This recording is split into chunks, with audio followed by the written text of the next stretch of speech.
14e cours sur foi numéro 2. Alors ce sera votre dernier cours. Et nous sommes en train donc de continuer à comprendre cette loi spirituelle, de croire, confesser et voir que la parole de Dieu va être confirmée. Ok ? C'est important de savoir que la parole de Dieu doit être confirmée. La parole de Dieu vient en premier et les signes, les prodiges, les miracles, l'intervention divine vient en suivant la parole de Dieu. Parce que Dieu et sa parole sont un. Ok ? Et aujourd'hui, malheureusement, on a tendance à voir beaucoup de gens qui séparent les deux. Ça n'a pas l'air comme ça. Vous savez, les fausses doctrines ou les déviations, c'est ce qu'on appelle quelque chose d'insidieux. C'est-à-dire, c'est pas quelque chose où d'un seul coup tu vois ça comme ça. Par exemple, dans la prospérité financière, il y a eu beaucoup de travers. Pourtant, il y a le message, un très bon message sur la prospérité financière dans la parole de Dieu. Mais il y a eu tellement d'abus, de travers, de trucs, donnez $1000, demain vous aurez 10 000, etc., etc., etc. Non. C'est vrai qu'il y a des exemples dans la Bible où des gens ont donné quelque chose à des serviteurs de Dieu, à Dieu d'une manière générale, et ont vu un miracle se déclencher. Mais c'est pas à tous les coups. Loin de là. On peut pas faire de ce que Dieu a fait à des temps ponctuels, en faire une loi spirituelle générale.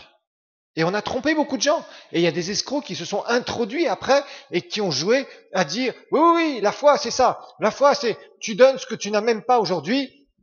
Tu donnes ceci, tu donnes cela, tu donnes tes terrains, tes parcelles, tes maisons, tes machins, et demain tu auras 100 maisons. Non, tu en auras une en moins. Sauf si le Seigneur t'a parlé spécifiquement pour que tu donnes ce bien. Vous voyez la différence ? Il y a le côté où Dieu va te parler dans sa parole, où tu as les règles générales pour avancer, dans les finances par exemple, mais tu as aussi le côté où Dieu te demande de faire quelque chose. Comme ces récits merveilleux qu'on a avec les veuves, là, avec Élie et Élisée, où Dieu leur avait demandé telle chose. Cette femme, cette veuve qui a dû préparer son dernier repas de ce qu'elle avait au prophète, elle va faire ça parce que le Seigneur avait donné une parole. J'ai ordonné à une veuve de te nourrir. Vous voyez, ça venait d'une parole spécifique. Et elle l'a fait. Elle n'avait plus rien. Elle avait d'ailleurs pas beaucoup de foi, cette pauvre dame. Et elle a vécu des miracles. Elle a été soutenue miraculeusement dans le temps de la famine. Ça, ce sont des exemples particuliers. Mais on ne peut pas faire d'exemple particulier une généralité. Attention. Faisons bien attention, parce que souvent, malheureusement, il y a des gens qui jouent à ça, en disant, il y a telle personne, hier, il a donné ça au ministère, et voilà le témoignage. Voilà ce qu'il a reçu. Fais la même chose. Non, sauf que cette personne, elle était dirigée. C'est complètement différent. Elle avait à cœur de donner particulièrement ce jour-là. Et elle a vécu un miracle. Vous voyez, c'est pas la même chose. Le reste, Dieu nous promet de prospérer, mais en appliquant les lois spirituelles, de manière générale. Parfois, Dieu va parler spécifiquement pour telle ou telle chose. Et là, le Seigneur va œuvrer d'une façon miraculeuse. Regardons Marc 5 maintenant. On est dans cet aspect de voir que Dieu confirme sa parole. Dieu confirme sa parole. La parole de Dieu vient avant l'action divine, partout. Confession sans la parole de Dieu, sans foi, qui a été générée par la parole de Dieu, n'amènera strictement à rien, ce n'est qu'illusion. Regardons ensemble verset 25, Marc 5. Or, il y avait une femme atteinte d'une perte de sang depuis 12 ans. Elle avait beaucoup souffert entre les mains de plusieurs médecins. Elle avait dépensé tout ce qu'elle possédait sans en tirer aucun avantage. Au contraire, son état avait plutôt empiré. Donc, les circonstances qui vont de plus en plus mal. Ok. Verset 27. Ayant entendu parler de Jésus, elle vint dans la foule, par derrière, et toucha son vêtement. Car elle disait, elle confesse ici, elle disait, si je puis seulement toucher ses vêtements, je serai guérie. Au même instant, la perte de sang s'arrêta et elle sentit que dans son corps qu'elle était guérie de son mal. Après, Jésus va ressentir quelque chose, on avait étudié ça. Jésus dit, qui m'a touché? Les disciples disent, mais tout le monde te touche, la foule te presse, tout le monde te touche. Jésus parlait du toucher de la foi. Et regardez bien verset 34. Mais Jésus lui dit, la femme arrive, elle avoue qu'elle a touché le Seigneur, et que il s'est passé quelque chose de miraculeux dans sa vie, ma fille, regardez bien, ta foi t'a sauvé, t'a guéri. Va en paix et sois guéri de ton mal. Donc, qu'est-ce que cette femme avait d'abord? Elle était dans la foi. Elle avait entendu parler que Jésus faisait des miracles, qu'il y avait des gens qui touchaient le Seigneur. Et ils recevaient la délivrance, ils recevaient des miracles par l'onction. Et cette femme, vous savez, quand l'onction est présente, on n'a pas besoin de beaucoup de foi, mais on a besoin juste un petit peu. Par contre, quand l'onction n'est pas présente, qu'on n'est pas entouré d'un serviteur de Dieu qui est loin et qu'on est seul à seul avec certains problèmes, là, tu as besoin de motiver ta foi parce que tu es seul à seul avec le Seigneur. L'onction, c'est une autre dimension. On expliquera ça plus tard, vous aurez un cours sur l'onction. C'est un peu différent. Et là, cette femme, elle disait, si je touche son vêtement, je sais que je vais recevoir mon miracle. Et c'est ce qui s'est passé. Encore une fois de plus, il y a eu la foi, et cette femme a agi sur sa foi, et elle a vu son miracle. La parole de Dieu s'est confirmée pour elle. Ok? Donc faites attention, parce que tant que vous n'êtes pas pleinement dans la parole de Dieu, et là on revient vers les principes de foi numéro 1, je ne peux pas vous enseigner la confession sans revenir sur les principes basiques de la foi. Sinon, je vous bourre d'illusions, je vous amène dans des choses qui sont fausses. Ok? Donc rappelez-vous, si vous faites des confessions, que ces confessions soient faites en rapport avec votre foi, et donc que vous avez mis et que vous êtes décidé, envers et contre toute circonstance, envers et contre toute frayeur, envers et contre tout ce qui peut aller plus mal. Parce que rappelez-vous, quand vous marchez dans la foi, souvent les circonstances vont devenir de plus en plus mauvaises. C'est un peu comme quand on prie pour des inconvertis. Je vous ai déjà dit ça plusieurs fois parce que je veux que ce soit inculqué en vous. Souvent, on va commencer à prier pour des inconvertis. Et qu'est-ce qu'on va faire? Tu veux vraiment, tu as à cœur de prier. Le Seigneur te met à cœur de prier pour telle personne, telle personne, telle personne. Vous voyez? Et tu es là, tu commences à prier et la personne devient pire. Tu commences à t'apercevoir qu'elle fait encore plus ce dont tu as horreur de la voir faire. Tu continues à prier et tu as l'impression que ça empire, ça empire, ça empire. Et là tu dis, mais je comprends pas, pasteur. Moi je prie pour telle personne de ma famille et la situation s'empire, ça devient de pire en pire. C'est normal. Souvent c'est ce qui va se passer. Tu vas te retrouver des fois dans des situations où tu vas mettre ta foi en action et la situation va devenir de pire en pire. Et c'est là où tu dois continuer à parler la parole de Dieu avec assurance. De refuser, comme on a vu, la crainte, la peur, de refuser le doute, de parler à ton doute, de parler à ta peur, de parler à ta crainte, de parler à tes circonstances et de continuer jusqu'à temps que ta foi puisse accomplir ce qu'elle doit accomplir. Ta foi va œuvrer. Mais la foi, rappelez-vous que Jacques nous dit que la foi sans les œuvres, c'est-à-dire sans l'action, est morte. Donc, tu dois persévérer par rapport à ça.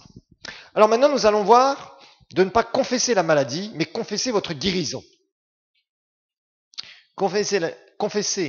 Ne pas confesser la maladie, mais confesser votre guérison.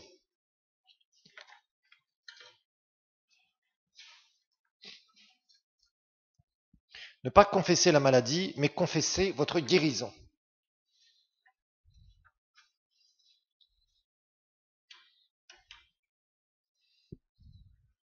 Ne confessez pas votre maladie, mais confessez votre guérison. En général, il faut avoir un réflexe que vous devez acquérir. Nous devons acquérir ça, c'est pas toujours facile. Je ne vous dis pas que le chemin est facile, parce que Jésus n'a pas dit que le chemin serait facile. Donc, je ne vais pas vous raconter des histoires. Mais il y a une chose, un réflexe que vous devez avoir.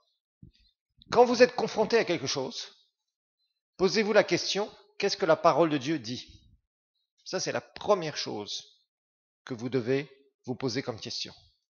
Qu'est-ce que la parole de Dieu dit? Voilà, donc ça vous implique dans quoi? Dans une recherche de la parole de Dieu. Qu'est-ce que la parole de Dieu dit? Tu fais face à une maladie qui vraiment te casse les pieds, parce qu'en général la maladie ça casse les pieds, pas seulement les pieds d'ailleurs, mais soyons clairs, ça t'empêche d'avancer. Vous savez, quelqu'un qui est malade, il ne peut pas servir le Seigneur correctement. Quelqu'un qui est malade, une maman qui est malade, elle ne peut pas s'occuper de ses enfants correctement. Un papa qui est malade, il peut perdre même son boulot. Donc forcément, ça aura des conséquences. Qu'est-ce que la parole de Dieu dit? Ça, c'est la question que tu dois te poser.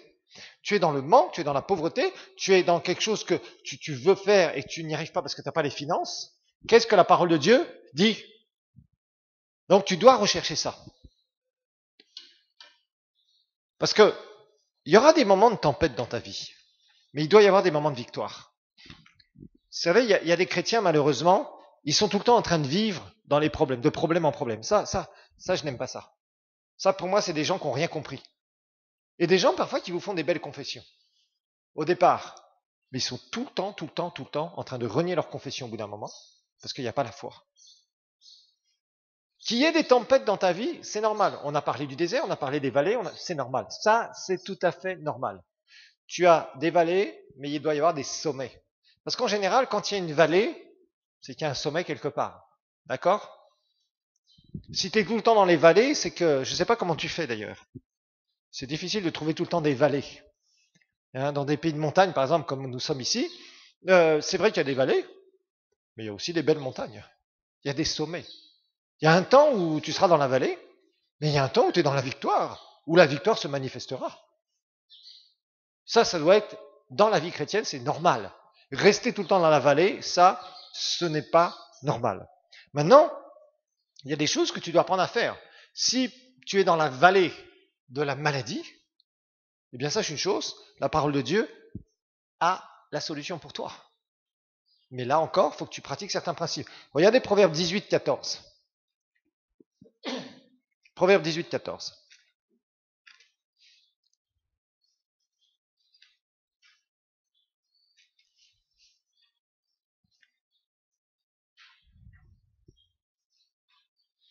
L'esprit de l'homme le soutient dans la maladie, la nature spirituelle de l'homme.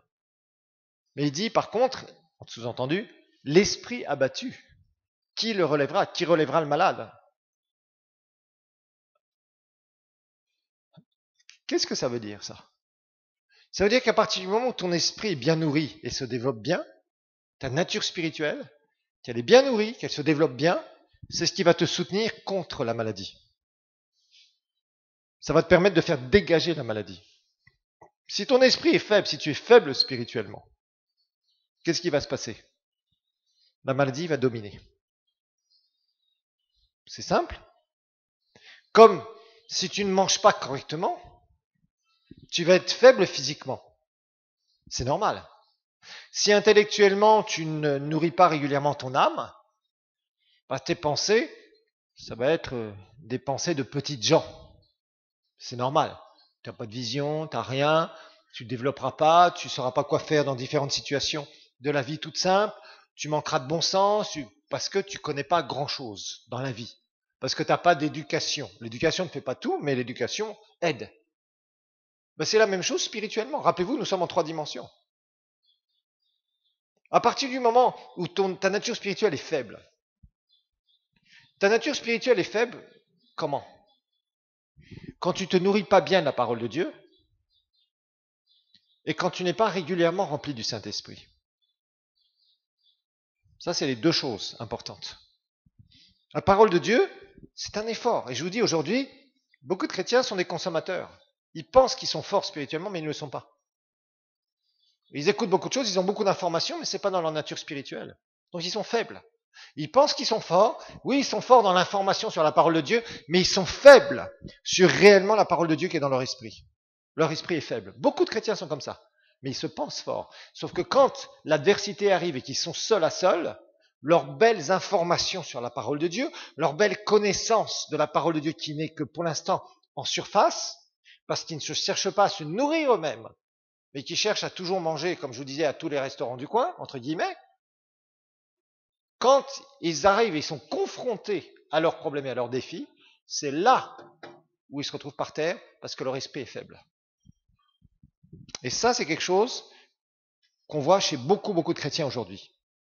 Tu dois apprendre à te nourrir toi-même. Tu dois apprendre à être rempli du Saint-Esprit dans ta communion avec le Seigneur et dans des ministères qui sont loin et qui prient pour toi régulièrement. Pourquoi? Parce que c'est là où tu es fort. Et quand tu es fort, que l'adversité arrive, ok, l'adversité est là, c'est une vallée. Mais tu sais une chose, c'est que tu vas sortir de cette vallée. et tu vas aller dans le sommet des victoires. Donc, si tu es malade, la première chose qu'il faut faire, c'est quoi? Nourrir ta nature spirituelle. Ça sert à rien d'aller prier, demander la prière à tout le monde. Non, d'abord, nourris-toi spirituellement. Parce que je vais te dire une chose, tu peux être guéri par la prière d'un serviteur de Dieu. Oui, des fois, il y a des dons de guérison de certains serviteurs de Dieu. Il y a des serviteurs de Dieu qui ont des dons, un don spécial de foi, etc., qui vraiment, que le Seigneur utilise dans différents domaines, des dons spirituels. Mais c'est une chose même d'être guéri ce jour-là. Mais est-ce que tu vas rester guéri? Parce qu'il y a des gens qui rechutent. C'est comme dans la pauvreté. Il y a des gens, parfois, ils vont recevoir un miracle financier, et quelques mois après, quelques années après, ils vont tout perdre. Pourquoi? S'ils ne sont pas dans la foi, ils ne pratiquent pas les principes de la foi. Et ils gèrent mal, bien sûr. Ils gèrent avec un esprit, entre guillemets, de pauvreté. Ils redépensent tout, ils gaspillent tout, et ils se retrouvent par terre. Ils ne savent pas investir, ils ne savent pas faire les choses correctement. Ils n'ont pas grandi non plus. Et dans leur foi, ils sont faibles. Donc la Bible est claire. Esprit faible, t'es par terre dans la maladie. Même si quelqu'un prie pour toi. Nous avons vu des gens, parfois, ils reçoivent leur miracle, et 6 mois plus tard, ils meurent. Imaginez-vous. Ça arrive. Alors là, les gens sont troublés. Ah, pourquoi est-ce que Dieu a fait ça? Pourquoi ah, il n'était pas vraiment guéri. Ah. Un jour comme ça, il y a eu une croisade, je ne sais plus où, il y a bien des années, et quelqu'un avait un cancer. Un serviteur de Dieu qui est venu ici a prié. Et la personne témoignait qu'il était guéri de son cancer. 6 mois après, la personne était morte.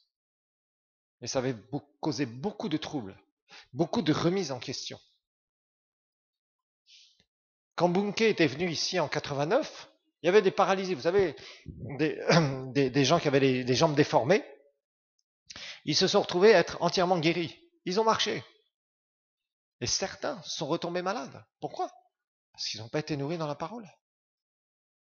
La vie de la foi, c'est quelque chose que tu dois alimenter, je te le rappelle, tous les jours. Tous les jours, tous les jours, tous les jours. 1 Pierre, chapitre 2, verset 24. Rien qu'avec la parole, tu peux guérir. Rien qu'avec la parole. En croyant la parole. Il y a des gens, malheureusement, qui croient encore que la maladie vient de Dieu. Que Dieu leur a envoyé des maladies pour les punir. Ah oui, vous en rencontrerez. Surtout dans les dénominations, vous savez, ces groupements d'églises qui sont très grands et qui se sont très endormis maintenant, faut le dire. Il y a beaucoup de gens qui penseront que Dieu leur envoie la maladie. Pour les sanctifier, pour les rendre humbles, pour les aider, entre guillemets. Bon, vous êtes enseignés, vous rigolez quand je vous dis ça, mais vous rencontrerez des gens comme ça. Ces gens-là, c'est les plus difficiles à faire sortir de leur maladie. Vous savez, des gens qui sont nés de nouveau, mais qui ont une mentalité complètement religieuse, qui ont poussé tellement tordu, comme un arbre qui a poussé tordu. Si vous tirez trop fort sur la branche, qu'est-ce qui va se passer pour la remettre droite? Elle va casser. Si vous voulez remettre un arbre droit qui a poussé tordu, il va falloir y aller doucement. Il va falloir le redresser petit à petit, petit à petit, petit à petit, petit à petit. Et au bout d'un moment, vous arriverez à faire quelque chose.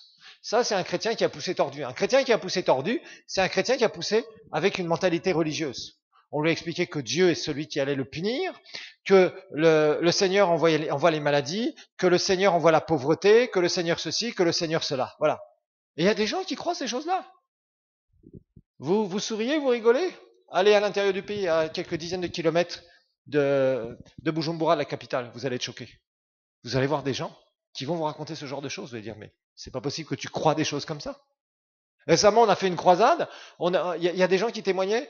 Ils disaient, oui, dans les églises où nous sommes, on nous a dit, il faut juste avoir une Bible et être baptisé. C'est comme ça qu'on est sauvé. Waouh! Si quelqu'un achète une Bible ou qu'on lui donne une Bible et qu'on le trempe dans l'eau, c'est comme ça qu'il sera sauvé? C'est pas le message de la parole. Nous le savons. Il y a des gens qui croient des choses comme ça. Il y en a plein. Dans le monde entier, il y a des gens qui croient des bêtises.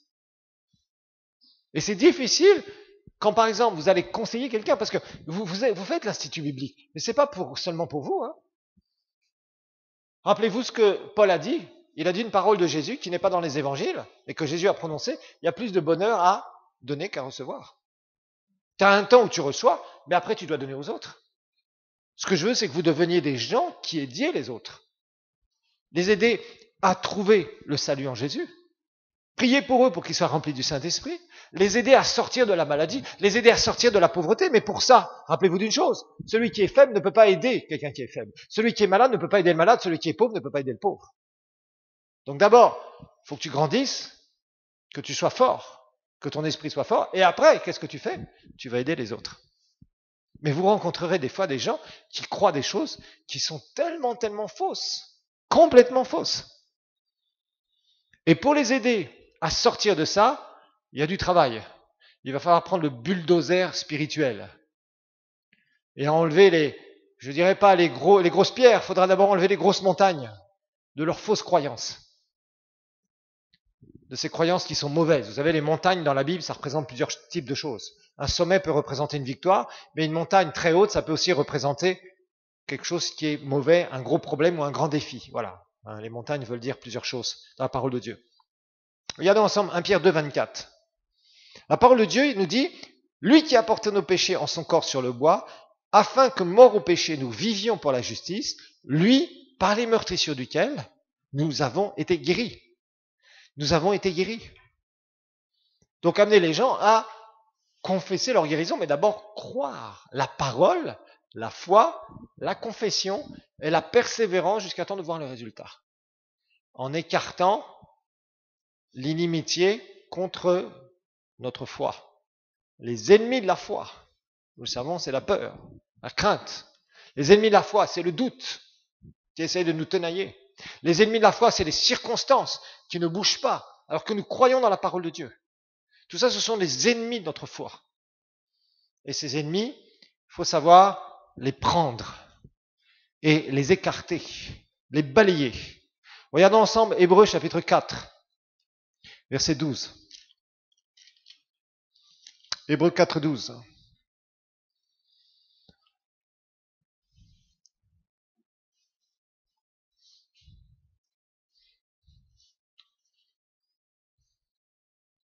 Hébreux 4, 12. Rappelons-nous de ces puissants versets. C'est des versets qu'on a vus, mais vous pouvez les revoir 50 fois, 100 fois, pendant 20 ans, jusqu'à la fin de vos jours. Ça, c'est des versets qu'il faut utiliser. Il n'y a pas, je dirais, de repos ou de paresse que vous pouvez vous autoriser dans le monde spirituel. Il faut apprendre à rester et à toujours grandir. Ça doit être votre vision. Dire, Seigneur, moi, je veux explorer de nouveaux territoires, de ta parole, de tes promesses. Ça doit être votre cœur, frères et sœurs. Ça doit être votre désir. De dire, ça, je veux l'expérimenter. Pas simplement en avoir les informations. Parce que je vous dis, aujourd'hui, les chrétiens, surtout, s'attellent à faire une chose. Ils veulent entendre parler de tous les sujets possibles. Ah, ça, j'ai pas encore entendu. Il faudrait que je l'entende. Ok, mais tout le reste que tu as entendu, est-ce que ça produit du fruit dans ta vie? Sinon, arrête-toi et dire ça. Ça, je le remettrai à plus tard. Ça sert à rien que je connaisse ça, parce que c'est de l'information. Finalement, ça va prendre tout mon temps plutôt que de me concentrer sur là où je dois porter le fruit. Aujourd'hui. Vous savez, dans nos vies, il y a des saisons, il y a des étapes. Il y a des moments où tu dois régler ce problème-là dans ta vie d'abord. Où tu dois relever ce défi dans ta vie. Concentre-toi d'abord sur ça. Et la Bible nous dit clairement, car la parole de Dieu est vivante, elle est efficace. C'est-à-dire, elle œuvre, elle est œuvrante littéralement, elle agit. Elle est plus acérée qu'aucune épée à double tranchant. Elle pénètre jusqu'à la division de l'âme et de l'esprit. C'est-à-dire, elle va t'aider à faire la différence, ta nature spirituelle et ton âme. À voir ce que Dieu est en train de faire dans le monde de l'esprit par rapport aux circonstances, par rapport à tes sentiments, par rapport à tes façons de penser. Des jointures et des moelles, elle juge les sentiments et les pensées du cœur. Elle œuvre. Fais-la œuvrer en ta faveur. Pour ça, sois au pied de cette parole. Toi, médite cette parole par rapport à ce que Dieu veut faire dans ta vie, par rapport aux défis qui est à relever, par rapport aux problèmes que tu veux voir changer. Passe du temps, médite et confesse et persévère par rapport à ça. Jusqu'à temps de l'avoir. Si tu as un problème de maladie, tu peux en guérir. Rien qu'en croyant et en confessant la parole de Dieu. Nous avons eu un certain nombre de témoignages lorsque des gens ont pratiqué simplement les lois de la foi en ayant ces cours, ces principes-là. Parce que c'est le royaume de Dieu, parce que c'est la parole de Dieu. Il y a des gens qui courent de séminaire en séminaire, de prédicateur en prédicateur. Je ne vous dis pas que c'est mauvais d'entendre des bons séminaires, non. Mais ça ne sert à rien d'entendre 50 000 trucs différents si tu n'es pas prêt toi-même à te nourrir de cette parole et de la faire œuvrer en ta faveur. Ça ne sert à rien d'être informé sur la parole si tu ne veux pas la mettre en pratique, c'est tout. T'attends le coup de baguette magique, de prière exaucée, presque d'une façon magique. Non, non, non. Dieu n'est pas un magicien. Je te le dis et je te le redirai encore jusqu'à temps que ça rentre dans ta vie. Dieu ne fait pas les choses par hasard. Les miracles n'arrivent pas par hasard. Les guérisons n'arrivent pas par hasard. Tout ça, c'est le monde spirituel. C'est le bénéfice que nous avons du sacrifice de Jésus qui vient et qui coule dans notre vie. Si ce n'est pas le cas, ça veut dire que tu cherches un autre chemin que la parole de Dieu. Et si tu cherches un autre chemin que la parole de Dieu, tu te trompes et tu risques de te faire illusionner toi-même. Reprenons les fondations et pratiquons-les. Je vous dis, en ce moment, les gens veulent être dans les grandes hauteurs spirituelles alors qu'ils sont encore des bébés en Christ pour la plupart d'entre eux.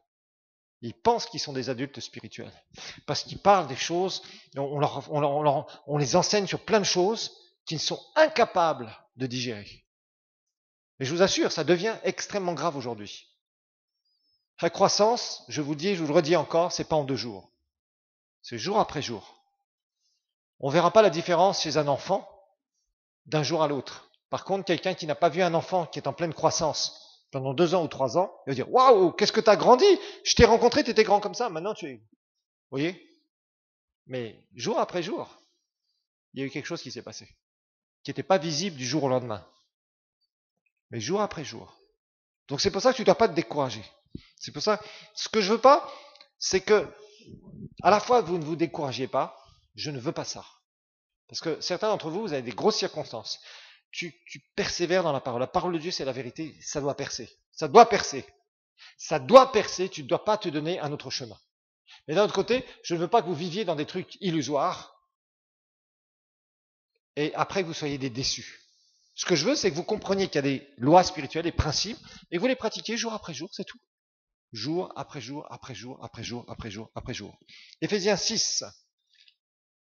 Éphésiens 6, verset 16. Paul nous parle de prendre les armes spirituelles du chrétien.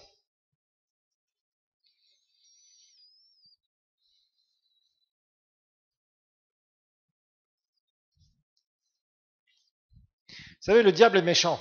Il cherche à mettre le feu, mais pas le feu du Saint-Esprit, lui. Le feu qui va te brûler. C'est pourquoi tu dois avoir les réponses avant même que des fois certains problèmes, certaines attaques t'arrivent.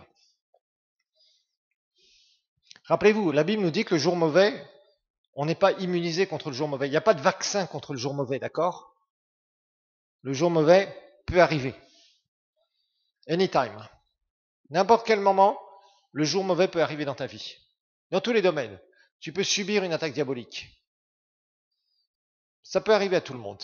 Et ça arrive des fois. Rappelez-vous, le diable n'est pas après nous 24 heures sur 24, mais l'ennemi de nos âmes, quand on veut porter les fruits, quand il y a des promesses, forcément essaiera de se montrer.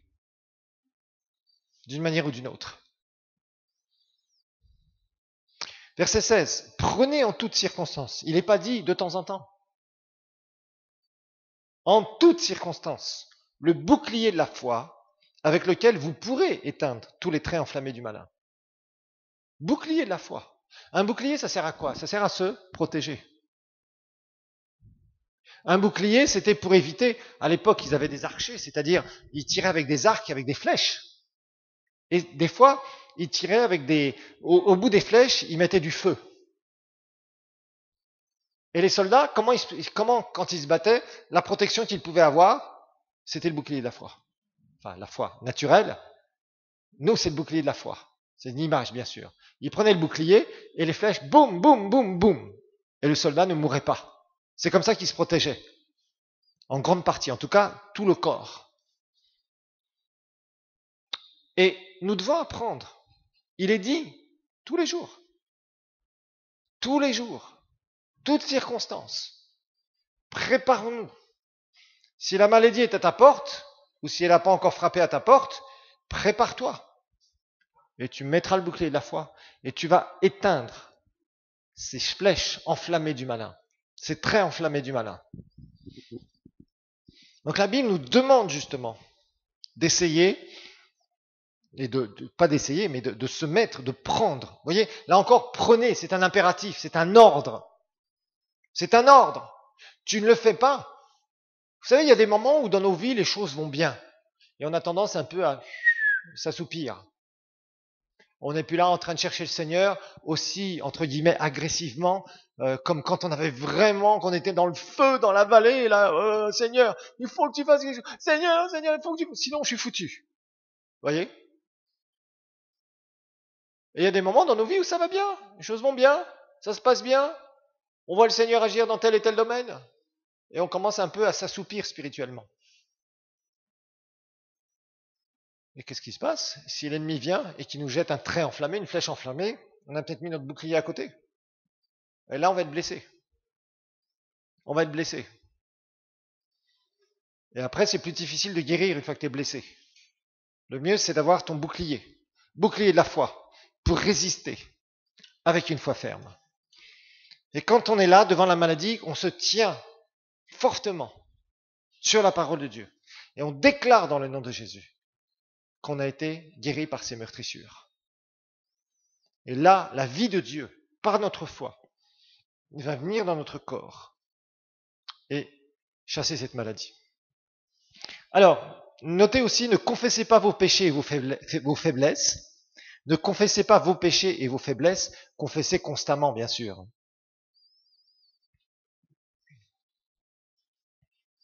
Ne confessez pas vos péchés et vos faiblesses, mais confessez le pardon de Dieu.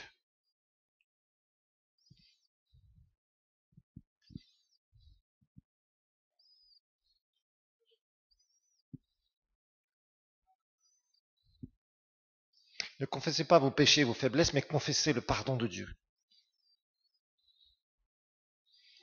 Vous savez, il y a des gens qui sont comme ça. Avant de se convertir, ils ont fait certaines choses qui ont des conséquences. Et ils n'arrivent pas à se pardonner eux-mêmes. Il y a certaines personnes qui ont ce problème-là. C'est pas la majorité, mais ça dépend des nations, ça dépend des peuples. Mais il y a des gens, ils se sont donnés au Seigneur, et avant, ils ont vraiment fait des choses. Ils ont du mal à se pardonner eux-mêmes. Et ils ont tendance à revenir sur ces choses. Ils ont tendance à revenir sur leur péché passé, que Dieu a pardonné. Rappelons-nous cette parole d'Ésaïe 43, 25. Ésaïe 43, 25.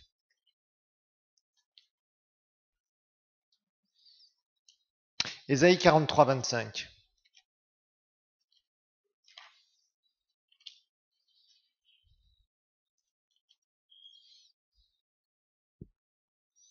La Bible nous dit, c'est moi qui efface tes crimes pour l'amour de moi, parce que je t'aime, c'est ça. Je ne me souviendrai plus de tes péchés. Donc ça aussi, c'est important. Ceux qui vivent dans leur passé ne sont pas des gens qui peuvent marcher dans la foi. Quand tu vis dans le passé, comme les Israélites, rappelez-vous, ils vivaient dans le passé. Ah, quand on était en Égypte, on avait de quoi manger, on avait de quoi dormir sur des maisons, là, sous des toits. On avait, oui, sauf qu'ils oubliaient qu'ils étaient esclaves. Et les Égyptiens étaient en train de les détruire. Beaucoup de gens vivent encore dans leur passé. Vivent encore dans certains péchés qu'ils ont faits. C'est vrai que des fois, il y a des conséquences. Par exemple, si tu as eu un enfant hors mariage avant d'être sauvé, par exemple, l'enfant est là, tu dois l'élever. Tu es peut-être fille-mère, tu dois l'élever. Mais ça, Jésus a pardonné, ne reviens jamais là-dessus. Ta honte a été enlevée et c'est fini. Maintenant, physiquement, il y a des conséquences, c'est vrai. Quelqu'un qui a fait beaucoup de dettes, par exemple, qui s'est mis dans des dettes à n'en plus finir avant d'être sauvé, il reçoit le Seigneur, peut-être que tu as fait des dettes parce que avec ça, tu allais t'enivrer constamment, tu allais faire des fêtes et tu faisais toutes les coucheries possibles et imaginables, tu faisais tous les péchés possibles et imaginables avec cet argent et tu t'es endetté. Le Seigneur t'a pardonné. Maintenant, il y a des fois des conséquences, oui. Mais ne reviens pas sur ton péché. Ne reviens pas en arrière. Ne reviens pas sur tes erreurs. Ne reviens pas sur tes échecs. Même si tu es chrétien, que tu as échoué, même si tu as chuté, si tu as vraiment demandé sincèrement pardon au Seigneur, ne reviens pas dessus. Il y a beaucoup de gens qui essaieront toujours de te ramener dans la condamnation. Vous savez ça, ceux qui aident le diable à faire le mal, ils sont forts. Ils sont là, ils sont tout le temps là. Il y a beaucoup de gens qui se permettent de dire tout et n'importe quoi sur la vie des autres. Maintenant, ta vie, c'est entre toi et le Seigneur. C'est à toi de voir ce que tu en fais. Mais n'accepte pas de revenir sur tes échecs. N'accepte jamais de revenir sur des péchés que Dieu t'a pardonnés. Si tu confesses constamment ça, tu vas confesser tes faiblesses. Dieu t'a pardonné si tu as été sincère. Tu tournes la page et tu regardes devant.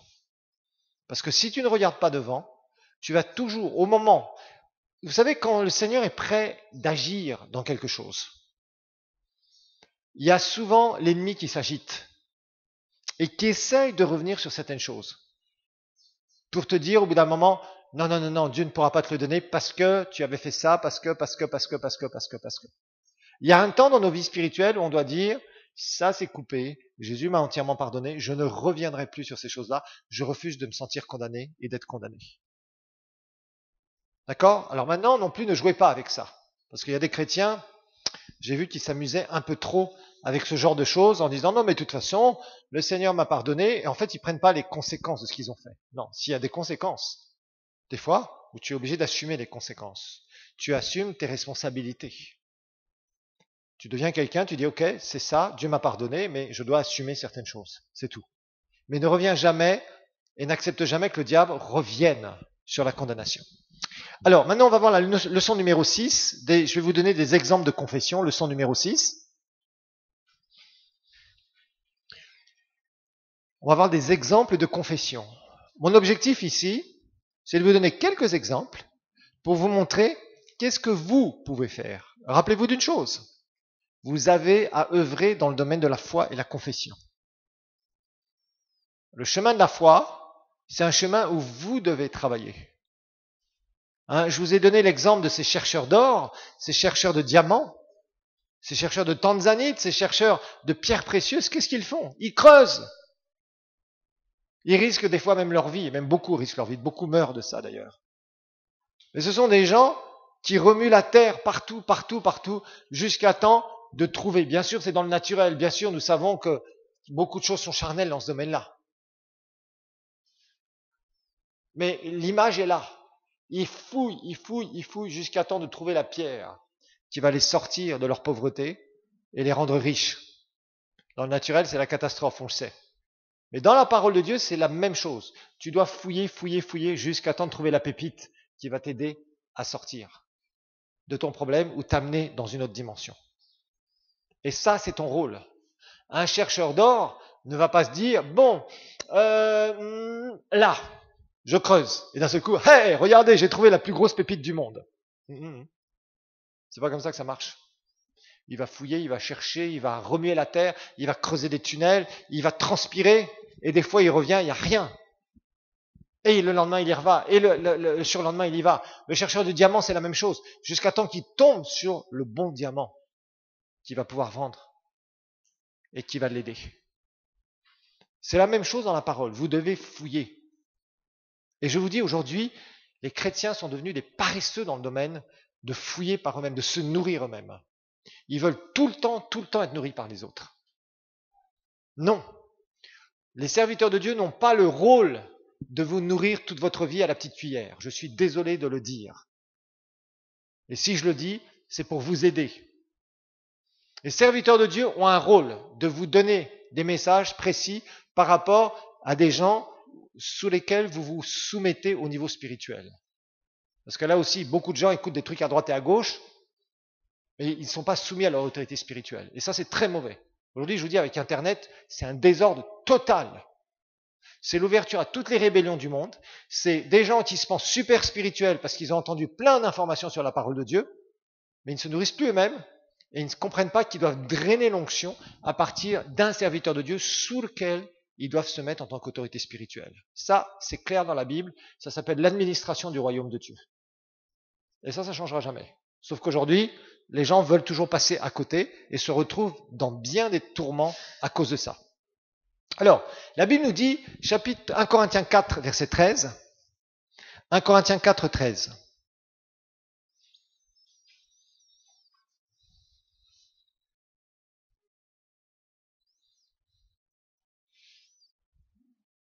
Non, c'est pas 1 Corinthiens 4, 13. C'est 2 Corinthiens 4.13. Oh, oui, c'est 2, excusez-moi. 2 Corinthiens 4.13. Je me disais, ça me paraissait bizarre. 2 Corinthiens 4.13.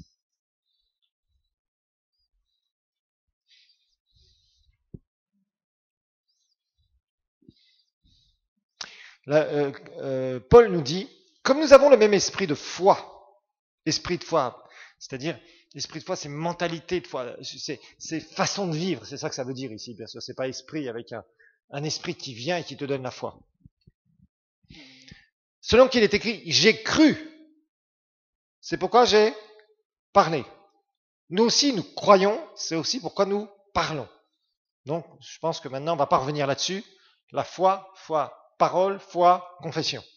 Je pense que c'est bien compris. Mais, cette foi que vous devez avoir, que nous devons avoir, c'est une recherche dans la parole. Méditation dans la parole. Donc, c'est important de connaître un certain nombre de versets. Donc, on va voir des exemples de confession et je vais vous montrer comment vous pouvez adapter la parole de Dieu pour vous l'approprier. Rappelez-vous, la parole de Dieu, c'est Dieu qui vous parle personnellement. Mais souvent, vous allez trouver des versets dans la parole qui vont être à la 3e personne du singulier, où on va vous dire vous êtes, nous sommes, etc. Toi, tu vas apprendre à t'approprier la parole de Dieu. Pour ça, il va falloir que tu fasses un effort. Arrête d'être un consommateur, sois un producteur. Arrête de te laisser nourrir ou de vouloir te laisser nourrir par tout le monde qui prêche, mais apprends aussi, il y a un côté où tu es nourri par les serviteurs de Dieu, et tu as un côté où tu dois aussi préparer ta nourriture spirituelle. Ça va te demander un effort. Et je vous dis, aujourd'hui, tout le monde veut la facilité et pense que ça marche. Non, ça ne marche pas. Ça, c'est l'illusion, la grande illusion d'aujourd'hui. Joël 4, prophète Joël. Joël, rappelez-vous, c'est un petit prophète. J'avais mis une marque pour le repérer plus rapidement. Voilà. C'est juste après Osée. Il a osé. Joël, chapitre 4, verset 10.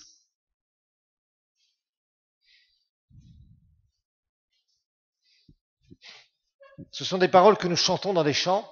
Peut-être certains, vous ne saviez pas où se trouvait cette parole.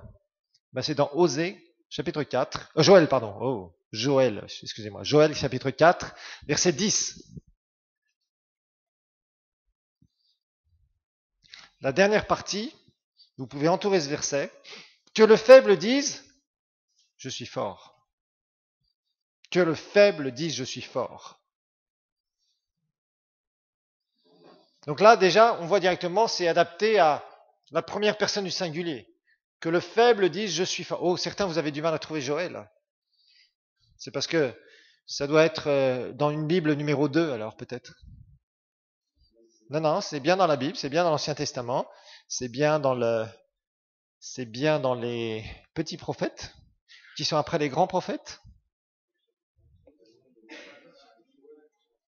Ah, vous avez Joël 3, oui, parce que des fois il y a des... Oui, c'est vrai. Alors 3, alors c'est 3 versets, combien 20 quelque chose? C'est quel... parce qu'en général on rajoute, donc du 5 au 10, c'est pas verset 15, non? Il y a 4-10, moi dans ma version j'ai 4-10, mais c'est vrai que c'est un chapitre, des fois le chapitre de Joël, il s'arrête au chapitre 3 avec les versets, ça continue. Et moi dans ma Bible c'est 4. Que le faible dise je suis fort, vous l'avez dans quel verset? 3 combien? 3-10?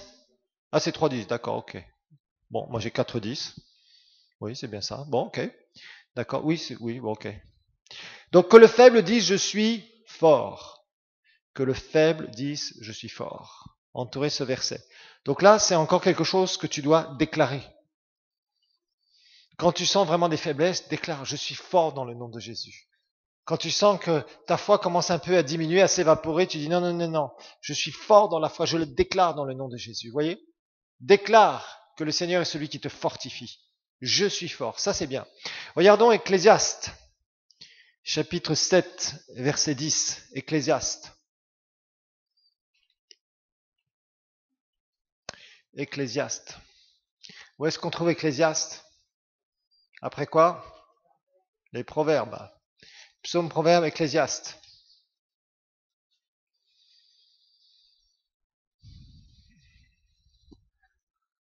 7-10. Ne dis pas, tiens, ça nous rappelle quelque chose qu'on a vu, que Jésus disait aussi, ne dites pas, que mangerons-nous, que boirons-nous. Donc tu dis le contraire. Ne dis pas d'où viennent les jours d'autrefois, que les jours d'autrefois étaient meilleurs que ceux-ci, car ta question ne proviendrait pas de la sagesse. Les jours d'autrefois étaient meilleurs. Ouh. Vous savez parfois ce qui se passe quand on se donne à Christ? Quelque temps plus tard, on rentre dans certaines tribulations, dans le désert. Ah! Et on est là, comme les Israélites. En Égypte, on avait à manger. Sauf qu'on oubliait qu'on était esclaves. Vous voyez la différence? Et des fois, on a tendance, quand j'allais en boîte de nuit, que j'étais complètement ivre, j'avais une certaine joie. Maintenant, les jours sont difficiles dans ma vie. Oui, la joie éphémère du péché. T'oublies ça. Vous voyez, mais le diable a tendance à essayer de nous faire miroiter. Il joue le DVD, vous savez, du passé. Non. C'est vrai que tu as des moments. C'est vrai que quand tu te donnes à Christ, il y a des choses que tu vas laisser. Il y a parfois des gains que tu vas laisser. Pourquoi? Parce que ces gains étaient des gains malhonnêtes. Tu les laisses. Donc d'un seul coup, tes finances vont baisser. Il y a peut-être d'autres choses que tu faisais que tu vas laisser. Oh, j'avais beaucoup d'amis. Oui, mais maintenant tu as la famille du Seigneur. Mais entre-temps, il va falloir que tu creuses tes relations. Donc tu vas être obligé de faire quelque chose. Et vous voyez, des fois, quand on était pêcheur, il y a des gens, c'était des fêtards. Moi, c'était pas mon truc, mais il y a des gens qui étaient des grands fêtards. Et souvent, ils se retrouvaient toutes les semaines à faire tous les péchés possibles et imaginables. Le jour où tu te donnes à Christ, d'un seul coup, tous ces gens-là, tu leur as témoigné de Jésus, certains se sont donnés à Christ, d'autres ne se donnent pas, et d'autres te cassent les pieds pour recommencer des histoires de péché. Donc tu as nettoyé tes relations. Nous avions vu déjà ça il y a longtemps. Mais la parole de Dieu, vous savez, nous dit clairement, il y a un avenir devant nous. Donc tu dois dire, non, peut-être que ces jours paraissaient meilleurs, mais c'était la joie éphémère du péché. Je déclare la parole de Dieu. Je déclare que les jours qui sont devant moi, que mon futur est dans les mains du Seigneur et qui sera merveilleux. La vraie joie du Seigneur est irremplaçable. La paix du Seigneur est irremplaçable. La joie éphémère du péché, la paix de ce monde. Jésus dit, je vous donne la paix, la vraie paix. Pas comme le monde donne la paix. C'est très différent. Jérémie 29, 11, c'est là ce que tu dois déclarer. Parole très connue, qui a fait le tour du monde ces dernières années, ces dernières dizaines d'années. Et qui est vraie. Mais là aussi, pour entrer dans ces promesses, c'est pas comme ça. Je connais, moi, 29.11, Jérémie, les desseins que je forme à votre sujet, oracle de l'Éternel, dessein ou projet, projet, c'est ça que ça veut dire, le dessein, de paix et non de malheur, afin de vous donner un avenir fait d'espérance. Et là, tu peux dire, Seigneur, merci, parce que je crois que tu as un plan merveilleux pour ma vie. Tu le confesses, même si tu vois rien pour l'instant. Seigneur, merci, parce que le plan qu'il y avait avant, c'était le plan du diable pour me détruire et pour m'amener en enfer. Seigneur, merci parce que je crois que tu as un bon plan pour moi. Seigneur, merci parce que tu as des projets de paix. Même si aujourd'hui je suis encore dans la tourmente, Seigneur, je crois que tu as des projets de paix, Seigneur. Des projets merveilleux pour moi. Que tu as un bon avenir pour moi. Que tu m'aimes, Seigneur. Ça, c'est des confessions que tu peux faire. Proverbe 20, 22. Proverbe 20, 22. Je vous donne quelques versets d'abord de l'Ancien Testament et après on ira dans le Nouveau Testament. Proverbe 20, 22.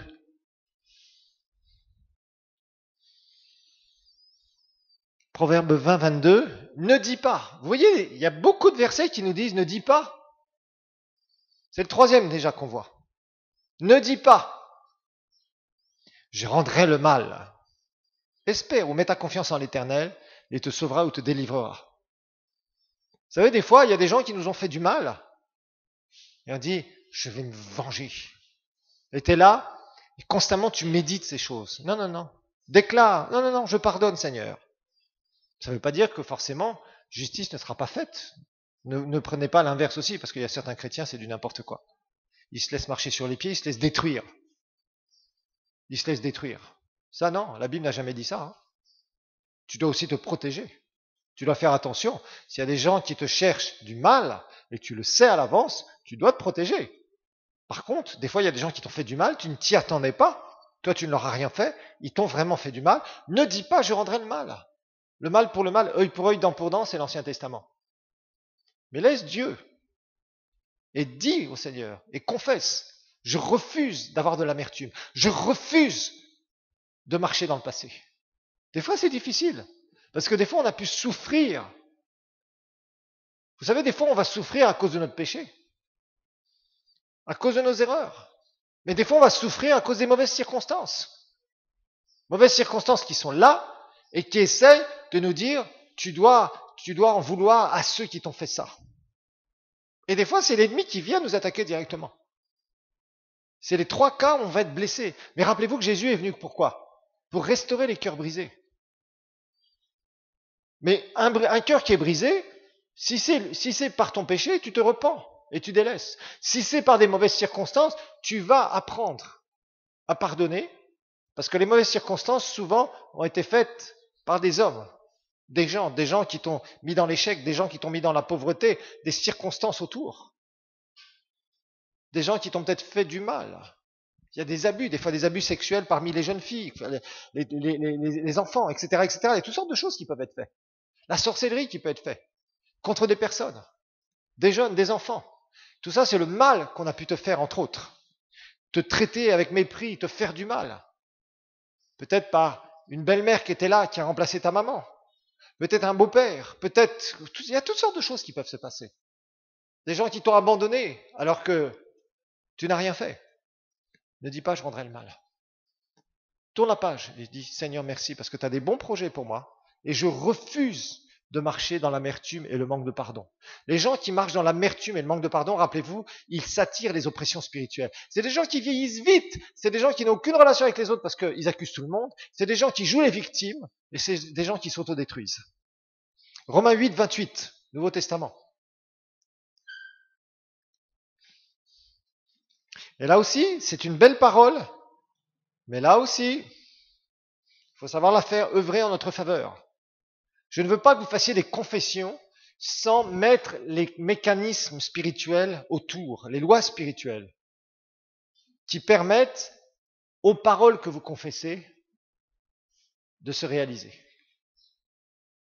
La confession sans la foi, rappelez-vous bien. Ici, il est dit, nous savons du reste que toute chose coopère au bien de ceux qui aiment Dieu et de ceux qui sont appelés selon son dessein, c'est-à-dire ce projet. Aimer Dieu, c'est quoi? C'est se soumettre à sa parole. C'est être en relation avec lui, c'est faire ce qui lui plaît. Toute chose ne concourra pas à ton bien si tu es un rebelle. Moi, des fois, je vois des rebelles dans les églises et qui pensent que parce qu'ils vont confesser, toutes choses vont concourir à mon bien. Il n'y a rien du tout. Quelques années plus tard, vous les voyez, ils sont soit dans les fausses doctrines, soit rétrogrades, soit dans les fausses prophéties.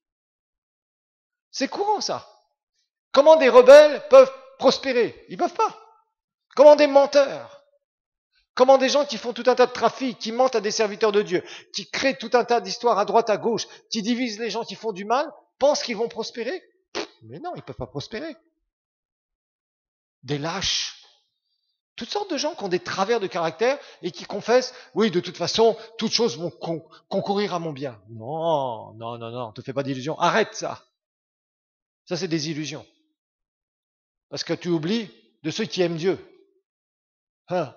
Ceux qui aiment Dieu, c'est ceux qui se préoccupent de son royaume. C'est ceux qui construisent son royaume. C'est ceux qui s'occupent des priorités de Jésus. Pas ceux qui ont envie de faire ce qu'ils ont envie de faire, en utilisant la parole de Dieu ou le christianisme en général, pour aller faire n'importe quoi. Ah, c'est pas ceux-là qui aiment le Seigneur. Rappelez-vous, Pierre était un orgueilleux à la base. Moi, Seigneur, si tous t'abandonnent, moi je serai le seul qui va rester. C'est un prétentieux. Et quand Jésus a été arrêté, il a fui et il s'est fait attraper par sa prétention. Toi, tu étais avec lui aussi. Non, non, non, non, moi je ne connais pas ce monsieur. C'est qui lui? Non, Pierre s'est fait avoir par sa prétention, par une sorte de confession qui était sans foi, sans réellement un amour profond. Et Pierre a renié Jésus. Et Jésus a dû le restaurer. Pierre, est-ce que tu m'aimes plus que les autres là? Seigneur, tu sais que je t'aime. Pierre, est-ce que tu m'aimes plus que cela? Une deuxième fois, Jésus lui demande. Oui, oui, Seigneur, tu sais que je t'aime. Pierre, est-ce que tu m'aimes plus que les autres? Seigneur, tu connais toutes choses. Pierre avait compris qu'il avait une faiblesse. C'est facile de dire, Seigneur, je t'aime. Oh, on chante nos beaux chants. Vous savez, maintenant, on a des beaux chants. Je t'aime, Seigneur, je t'aime. Ok, d'accord. Mais vous savez, le Seigneur n'est pas impressionné avec nos jolies paroles. Il est plus impressionné par notre foi et nos actions. Donc, quand tu confesses des choses comme ça, fais attention. Rappelle-toi une chose. Toute chose concourt à mon bien, parce que je m'attache au Seigneur et j'aime le Seigneur. Et le Seigneur connaît nos cœurs. C'est lui qui sonde nos cœurs, frères et sœurs. Vous savez, il y a quelque chose que j'ai du mal à comprendre chez certains chrétiens. Vous savez, il y a parfois des chrétiens, ils ont cette tendance à l'hypocrisie, à montrer une image d'eux-mêmes. Il y en a d'autres, ils portent un masque, etc. Mais avec le Seigneur, c'est pas possible. Avec les hommes, ça peut marcher. Tu peux tromper les hommes, tu peux essayer de les manipuler, tu peux essayer de leur faire croire certaines choses. Mais avec le Seigneur, tu peux pas. Le Seigneur te connaît. Tu peux lui faire des grands discours, et il doit être là en te disant, ok, continue à parler. Le Seigneur ne te cherche pas ça. Le Seigneur, ce qu'il cherche, c'est ton cœur. C'est un réel amour pour lui. Et un réel amour pour lui, c'est l'obéissance. C'est un attachement réel. C'est te reconnaître tel que tu es, avec tes qualités, avec tes faiblesses. C'est pas simplement dire, tu sais, Seigneur, oh, je t'aime, Seigneur, oh, je t'aime, moi, je j'irai à l'autre bout du monde. Et quand Jésus te dit, va parler aux pécheurs juste à côté de chez toi, là. En fait, Seigneur, j'ai pas eu le temps de m'occuper de ça, blablabla. Bla. Beaucoup de gens sont comme ça. Ils sont légers, ils sont superficiels. Ces versets-là sont puissants. Dieu va faire tout concourir à ton bien, si tu l'aimes réellement, et que c'est lui qui sait que tu l'aimes. C'est lui qui approuve les paroles que tu lui dis. Amen. Oh là là, il n'y a pas beaucoup de amen aujourd'hui. Hein. Ya. Ésaïe 54, 17. Vous savez, soyons des personnes réelles. Il y a beaucoup de chrétiens, Ésaïe 54, 17. Il y a beaucoup de chrétiens, à force d'entendre des belles paroles, ils vivent dans un monde où finalement, ils ne sont pas réels, ni avec Dieu, ni avec les autres. Le problème, c'est qu'avec Dieu, tu ne peux pas te cacher. Tu ne peux pas te cacher. Soit Dieu t'approuve, soit il t'approuve pas. Soit il approuve parce que tu as vraiment la foi et un amour sincère, soit il ne t'approuvera pas. Tu peux faire tous les jeûnes, toutes les prières, toutes les grandes déclarations, tous les gros amen et les alléluia, tous les ce que tu veux. L'approbation de Dieu sera vue dans la façon dont il va agir dans ta vie. Pas autrement. C'est tout. C'est comme les ministères. Vous savez, les gens qui se mettent des titres d'apôtres, de prophètes, de tout ce que vous voulez. Moi, ça m'impressionne pas. Ça impressionne vraiment pas le Seigneur non plus. C'est les fruits qui vont prouver. Les fruits qui vont prouver s'il y a approbation divine ou pas. Ce n'est pas celui qui se recommande lui-même, dira Paul. C'est celui que le Seigneur recommande, qui est quelque chose. Dans le royaume de Dieu, c'est comme ça. Revenons à des réalités, frères et sœurs. L'amour que tu as pour le Seigneur tous les jours, c'est quelque chose que tu vas montrer petit à petit, jour après jour. Regardons Ésaïe 54, 17. Ça aussi, c'est une parole que tu dois apprendre à confesser, mais il faut que tu aies la foi. Toute arme forgée contre toi sera sans effet. Ça ne veut pas dire qu'il n'y aura pas d'arme forgée contre toi, rappelez-vous, hein, le jour mauvais. Ça aussi, il faut bien le comprendre. Parce qu'il y a des gens qui confessent ça. Toute arme forgée contre moi sera sans effet, je le déclare. Et quand les armes, entre guillemets, viennent contre la personne, c'est là où il commence à trembler et à paniquer. Non. Vous voyez, si vous confessez ces choses-là, attendez-vous à ce qu'il y ait de l'adversité. L'adversité viendra. On cherchera à vous mettre par terre. Les jaloux viendront quand vous aurez bien travaillé pour essayer de tout voler. Oui, tout ça, ça arrivera. Toute arme forgée contre toi sera sans effet. Toute langue qui s'élèvera en justice contre toi, tu la convaincras de méchanceté. Tel est l'héritage des serviteurs de l'Éternel. Ceux qui servent vraiment. Ceux qui mettent la parole en premier. Ceux qui sont remplis de la parole. Oui, ces armes n'auront pas d'effet. Elles viendront, elles essaieront de te blesser, elles essaieront de te mettre par terre, elles feront tout, mais la suite de l'histoire, c'est qu'elles seront sans effet dans un long terme. C'est pas, disent-ils, il y aura jamais quelque chose qui va aller contre moi. Vous voyez, souvent les gens confessent ça, mais ils la confessent pas de la bonne manière. Maintenant, quand cette adversité arrive, tu as intérêt à te tenir fort dans la foi. très fort dans la foi.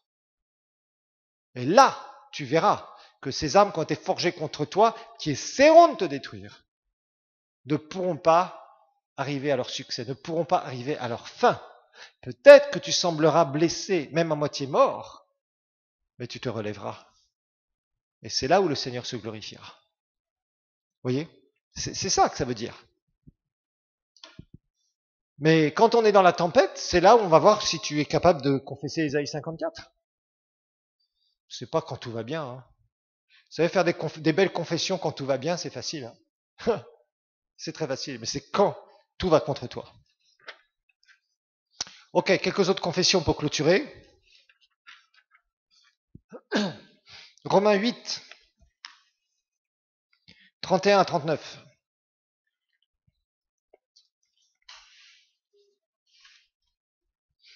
Très beau verset aussi. Mais là encore,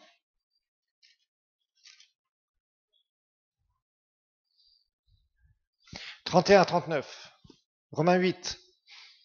Que dirions-nous donc à ce sujet? Si Dieu est pour nous, qui sera contre nous? Là, c'est quelque chose que tu peux confesser, oui.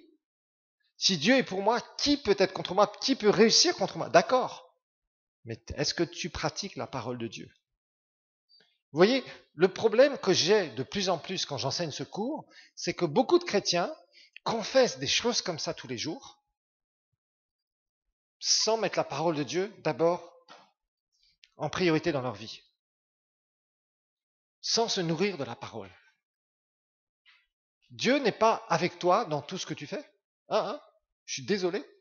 Dieu est avec toi dans l'obéissance que tu as à la parole.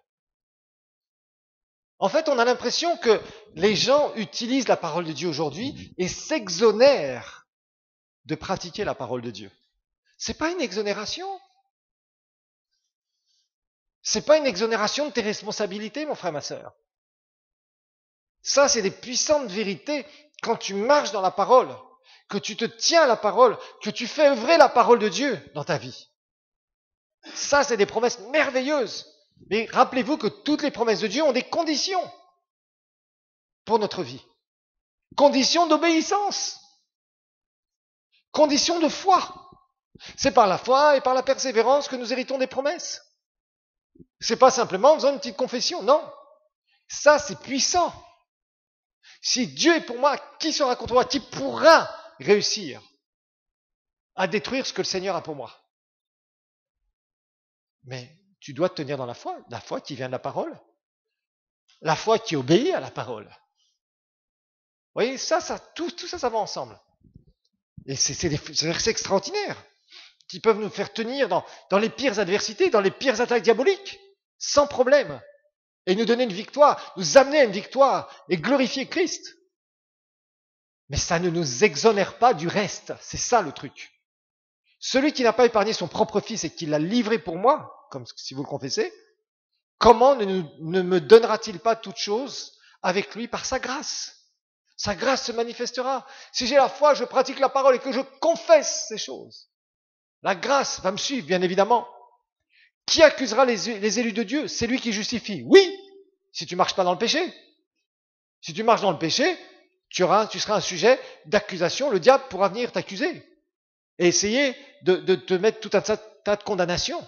Et ton esprit te reprochera ces choses. Mais il y a des gens, vous savez, ils ont des choses à mettre en règle dans leur vie. Dieu leur demande de faire telle et telle et telle chose, selon la parole de Dieu. Ils ne le font pas et ils vont dire « Ah, on m'accuse, ah, gna gna, gna gna ». Non, c'est pas une question de ça. C'est une question qu'il y a des conditions. Qui les condamnera? Le Christ Jésus est celui qui est mort, bien plus, il est ressuscité, il est à la droite de Dieu et il intercède pour nous. Oui, quand on s'est vraiment repenti, il n'y a pas de problème. Vous comprenez la différence? Aujourd'hui, il y a des gens qui font n'importe quoi, ils mentent, ils font n'importe quoi avec leur vie, ils font de la corruption, ils font tout un tas de péchés que des pécheurs font, et ils confessent ce genre de choses. Ça sert à rien. Mais ça sert strictement à rien. Franchement, moi j'ai une triste histoire d'une jeune fille comme ça et d'un garçon qui ont fait n'importe quoi. La fille a avorté 2 fois, la deuxième fois elle n'a pas voulu le dire à son père. Et là, ils font un mariage en ayant parlé à un pasteur, en ne disant rien de la vérité. C'est inacceptable. C'est des gens qui mettent des bombes dans leur vie future de foyer. Mais c'est incroyable de voir ça. On cache tout, on va voir un serviteur de Dieu, on se marie, en ayant tout caché au serviteur de Dieu, parce qu'on prend un serviteur de Dieu à droite à gauche. Mais c'est complètement fou de faire ça. Alors là, on peut dire qui accusera les élus de Dieu, qui les condamnera? Ils s'auto-condamnent. On voit des choses des fois, je me dis, mais waouh! Les gens sont devenus irresponsables, ils prennent la parole de Dieu, ils bouffent des jolis versets bibliques, on fait comme si de rien n'était. Mais c'est mettre des bombes dans sa vie. Des bombes à retardement, vous comprenez? Chacun doit être responsable de ce qu'il fait. Ça, c'est pas une exonération de marcher dans la sainteté. Il n'y a pas beaucoup de amen. Je vous dispute encore aujourd'hui. Eh oui, parce que, je vous dis, on est devenu dans un évangile, en tout cas ici, on est dans un évangile qui est complètement décalé. On a besoin de revenir à des réalités simples. Parole, foi, confession, oui. Mais si tu confesses certaines choses, que ce soit en règle avec ce que le Seigneur demande. Sinon, ça ne marchera strictement pas. Qui les condamnera? Christ Jésus est celui qui est mort. Bien plus, il est ressuscité, il est à la droite de Dieu, il intercède pour nous. Qui nous séparera de l'amour de Christ? Ça, c'est une puissante confession. Des fois, tu es dans des tourments terribles, des tempêtes terribles. Et là, tu confesses. Qui me séparera de ton amour, Seigneur? Même si je suis dans le trou, la vallée la pire, Seigneur, personne ne me séparera de ton amour. C'est puissant, ça. C'est puissant. Mais si tu t'es toi-même mis dans le péché, si tu es dans les transgressions, celui qui avoue ses transgressions et qui les délaisse trouve miséricorde. Sinon, ça ne marche pas. Vous voyez, encore l'équilibre ici. Partout, c'est la même chose. Ça sera la même chose pour les finances. Il y a des gens qui parlent à la prospérité, je suis prospère, Dieu a promis de pourvoir à mes besoins, ok, d'accord. Ils donnent jamais au Seigneur. Ils sèment jamais leurs finances. Comment, si tu ne sèmes pas tes finances, tu peux confesser que Dieu pourvoit à tes besoins? Tu penses que Dieu est un imbécile? Tu penses que Dieu va renier sa parole? Non! Confesse par rapport à l'action, par rapport à ta vraie foi. Sinon, il n'y a rien qui va fonctionner. Et pourtant, nous avons des promesses. Pour qu'une promesse fonctionne avec la foi et la confession, il y a l'obéissance. C'est attaché à ça. Maintenant, quand tu es dans l'obéissance et que tu prends ces versets, c'est puissant. Waouh, c'est de la dynamite spirituelle. Tu peux être dans les moments où tu es presque à perdre ta vie, tu diras, Seigneur, merci, parce que rien ne me séparera de ton amour. C'est là où il y a toute la puissance de la parole de Dieu. C'est là où quand tu confesses cette parole, Dieu va descendre du ciel et faire des choses merveilleuses pour toi. Mais en dehors de ça, ça ne marchera pas. Regardez en Psaume 118, verset 17. Psaume 118, verset 17. Puissante confession. Psaume 118, verset 17.